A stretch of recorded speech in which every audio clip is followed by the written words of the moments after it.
বিসমিল্লাহির রহমানির রহিম। আলহামদুলিল্লাহ।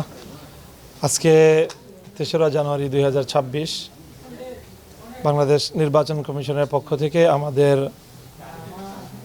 ১৮৬ নং সংসদ আসন ঢাকা ১৩ সংসদীয় আসনের যারা প্রার্থী মনোনয়নপত্র দাখিল করেছিলেন তাদের মনোনয়নপত্র বাছাই শেষে নির্বাচন কমিশনের পক্ষ থেকে এর ঘোষণা দেওয়া হয়েছে এবং আলহামদুলিল্লাহ সেখানে আমার মনোনয়নপত্রকে বৈধ হিসাবে গণ্য করা হয়েছে।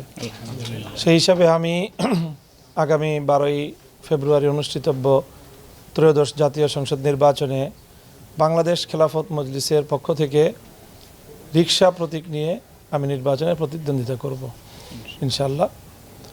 তো আমি আশা করছি যে এই নির্বাচনটা উৎসবমুখর পরিবেশে সকলের সম্মিলিত অংশগ্রহণ, একটি ফ্রি এবং ফেয়ার ইলেকশন হবে এবং সেই ইলেকশনে প্রশাসন সম্পূর্ণ নিরপেক্ষ থেকে লেভেল প্লেয়িং ফিল্ড, যেটার দাবি আমরা দীর্ঘদিন ধরে করে আসছিলাম, সেই লেভেল প্লেয়িং ফিল্ড নিশ্চিত করবে এবং এখানে কোনো পেশিশক্তি অথবা কালো টাকার ছড়াছড়ি থাকবে না।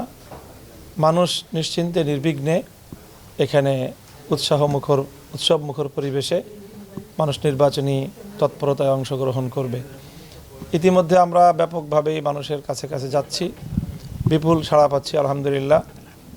মোহাম্মদপুর, বৃহত্তর মোহাম্মদপুর এবং মোহাম্মদপুর আদাবর, শেরেবাংলা নগর এই এলাকার মানুষের দীর্ঘদিনের একটা প্রত্যাশা যে এলাকার স্থানীয় কোনো মানুষ, কোনো জনপ্রতিনিধি তাদের দায়িত্বশীল হোক।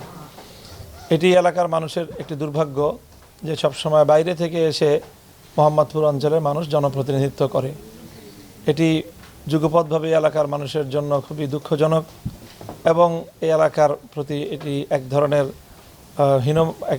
তাদের প্রতি অবমূল্যায়নের আচরণ। এত বিশাল এলাকা, এখান থেকে কোনো জনপ্রতিনিধি পাওয়া যায় না।